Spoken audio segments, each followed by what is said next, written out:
Livre de la Genèse, chapitre 22.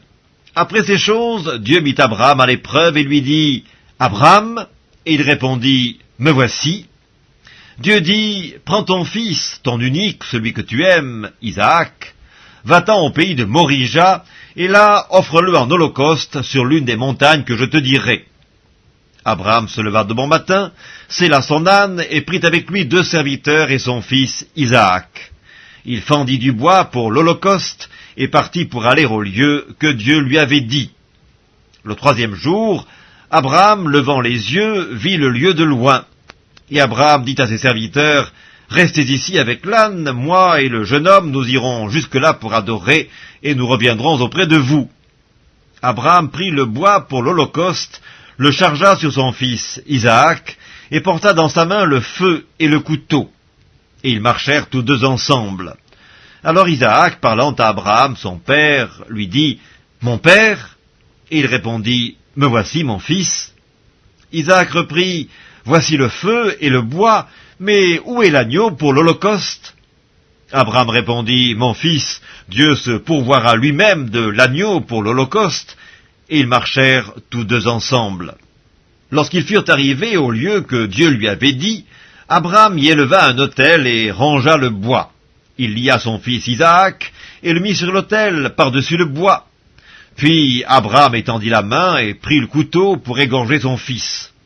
Alors l'ange de l'Éternel l'appela des cieux et dit, « Abraham, Abraham !»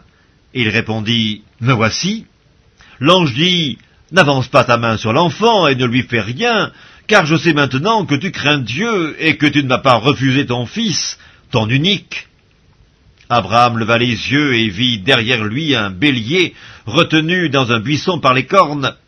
Et Abraham alla prendre le bélier et l'offrit en holocauste à la place de son fils. Abraham donna à ce lieu le nom de Jéhovah-Jireh, c'est pourquoi l'on dit aujourd'hui, à la montagne de l'Éternel, il sera pourvu.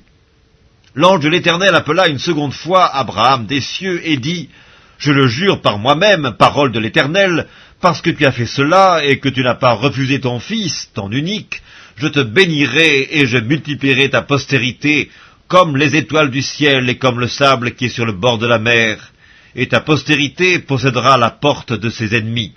Toutes les nations de la terre seront bénies en ta postérité, parce que tu as obéi à ma voix. » Abraham étant retourné vers ses serviteurs, ils se levèrent et s'en allèrent ensemble à Beersheba, car Abraham demeurait à Beersheba.